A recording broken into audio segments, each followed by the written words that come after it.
प्रणाम, हमार नाम है खचड़ी देवी। हम एवरी के इलेक्शन में रोवा पंचायत से मुखिया में खड़ा भइल बानी। जी चुनाव चिन्ह का है? जी फुलावना छाप। हमनी के मैनिफेस्टो में साफ साफ लिखल बा कि जितला के बाद रउआ सबको 2 बैलून फ्री दियल जाए, वो दबावे के लेल। ई बैलून दबाए का होई? मुखिया वाला दबावे के मिली तो बोल। ए माता चोद मुखिया वाला दबाए बुरचोदी के तोरा घर में माई बहन नहीं करे सरवा 2,14 आदमी। ए है नहीं ना?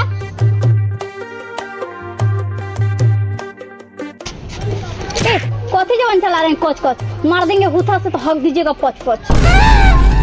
अरे रोवा लोग इनका बात के बुरा मत माने। इनका कहे का मतलब है कि रोवा पंचायत में जितना भी समस्या हुई ओकर समाधान हम करें। मुखिया जी हमारा पास बहुत बड़ समस्या बा। अरे कही ना।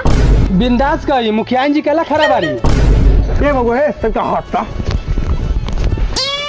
आ भैया तनका हटता कहे कर रहा ना कि हमारा रोज रात में नींद ना आवेला। का रउआ 2-3 दिन तक कॉपरेट कर सकता नहीं? बहन चल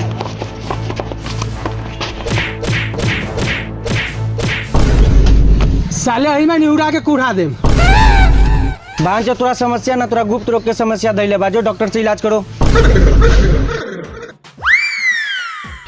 कर दोगला मुत पे ना ते का चाहत रे हम मुखिया ही हार जाई। अगर चलो मुखिया ही हार गनी तो सोच लिया चुनाव खत्म होते होते हम राड मुस्मात होखेला तैयार बानी। खचड़ी देवी जिंदाबाद जिंदाबाद जिंदाबाद खचड़ी देवी जिंदाबाद जिंदाबाद जिंदाबाद फुलाना छाप जिंदाबाद जिंदाबाद जिंदाबाद खचड़ी देवी जिंदाबाद जिंदाबाद जिंदाबाद फुलाना छाप जिंदाबाद जिंदाबाद जिंदाबाद।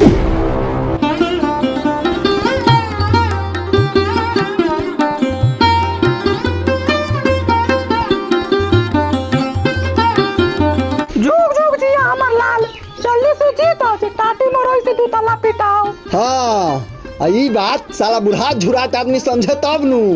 हम अपन पकड़ के झाड़ समझी हट साला।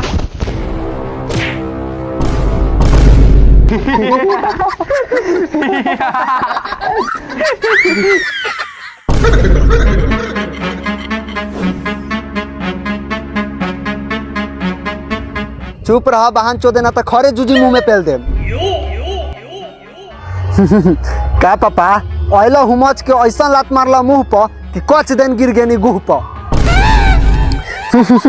मजा तो आयल होई कि ना मजा? बहुत मजा आयल। मजा आयल होई साला। हमर जूजी पर मारा ना पापा जूजी पर।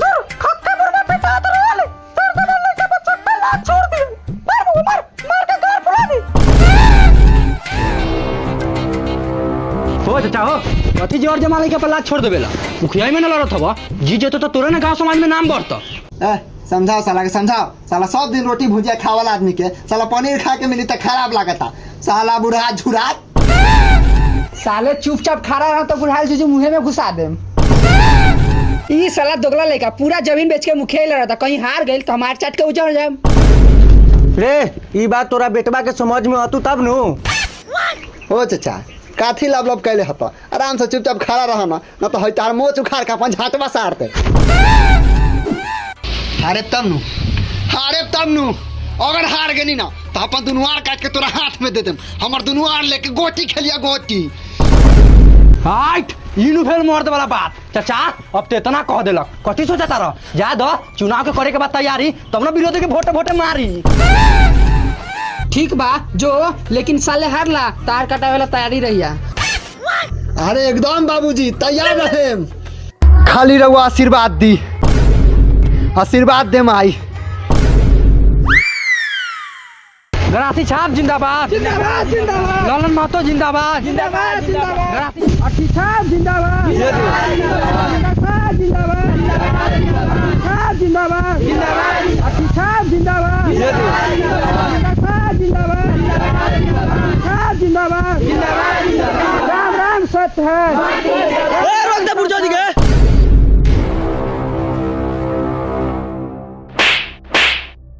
बहान चोद हम मर गेल बानी हमरा के फूका ले जाता रे न तो साला राम नाम सत काहे ला बोलता रे? चुनाव वाला नारा लगाओ। जूजी वाला नारा लगाओ। ए उठा उठा नागपुर हमारे से ना तू तंगा भारी ई भांजवा खाली बैठल रहता उठावे के हमनी सके ना पड़ता। अब हम बैठम ई साला उठाई। बोलबे साला बोलबे 500 रुपए गाड़ी लेके देलियो चुपचाप उठो। उठाओ रे उठाओ। अर्थी छाप जिंदाबाद जिंदाबाद जिंदाबाद जिंदाबाद गरासी छाप जिंदाबाद ललन महतो जिंदाबाद गरासी छाप जिंदाबाद ललन महतो जिंदाबाद गरासी छाप जिंदाबाद ललन महतो। अरे गरासी छाप ललन महतो ध्यान रखिए, मुखिया में खड़ा भेल बानी, अब वोट दे दिए। बाकबूर हटो ने तोरा के हम वोट कला दी रे अपन जात बियादर के वोट देम।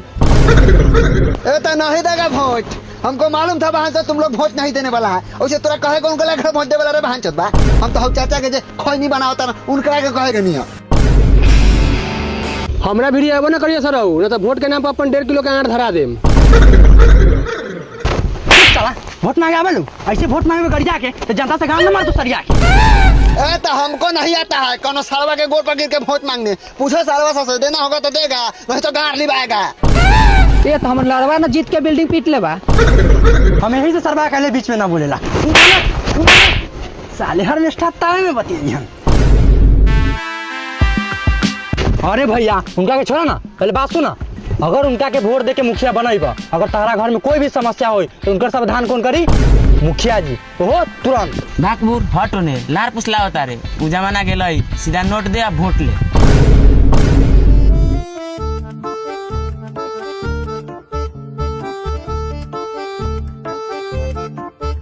मिल गया वोट। साला के हमें जाके कहले के बीच में लब लब ना बोलेला। मिल गया वोट। ओ साला वोट।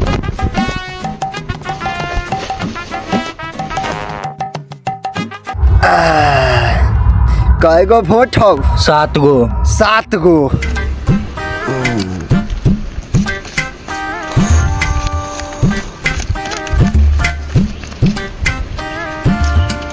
बाहर साला सब वोट गरासी छाप पर मिले के चाहिए। अगर एको गो इने ओने गेला तो सबके ठेहा पर चढ़ा के मुर्गा लेखा काट देबो। ना ना एको वोट ने न जाई, सब वोट तोरे मिली। हाँ याद रखिए। गरासी छाप जिंदाबाद जिंदाबाद जिंदाबाद ललन महतो जिंदाबाद जिंदाबाद जिंदाबाद जिंदाबाद जिंदाबाद जिंदाबाद जिंदाबाद जिंदाबाद जिंदाबाद जिंदाबाद। ए रोक दे रे।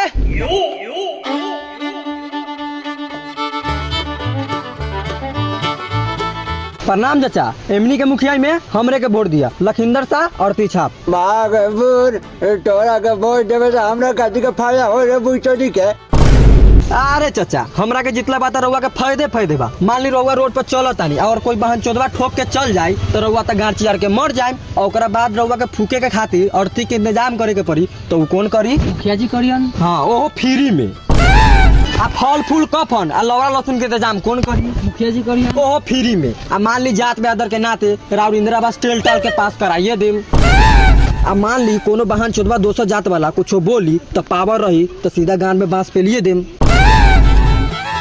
हाँ ठीक है बाबा जो तोरे के वोट देम। ठीक बा चाचा चलो तानी ध्यान रखम। लखिंदर शाह और तीछाप। लखिंदर शाह जिंदाबाद जिंदाबाद जिंदाबाद अर्थी छाप जिंदाबाद जिंदाबाद खचरी देवी जिंदाबाद जिंदाबाद जिंदाबाद खचरी देवी जिंदाबाद जिंदाबाद जिंदाबाद लाला छाप जिंदाबाद जिंदाबाद जिंदाबाद खचरी देवी जिंदाबाद जिंदाबाद जिंदाबाद खचरी देवी जिंदाबाद जिंदाबाद जिंदाबाद लाला छाप जिंदाबाद जिंदाबाद जिंदाबाद खचरी देवी जिंदाबाद गरासी छाप जिंदाबाद गरासी छाप जिंदाबाद ललन महतो जिंदाबाद ललन महतो जिंदाबाद लखिंदर शाह जिंदाबाद अर्थी छाप जिंदाबाद लखिंदर शाह जिंदाबाद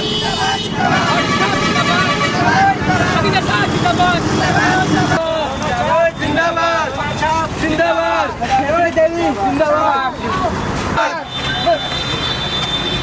पुराने छाप पर वोट दिया ना तो तार दुकान ना चली। ठीक बा एकदम दे। चलो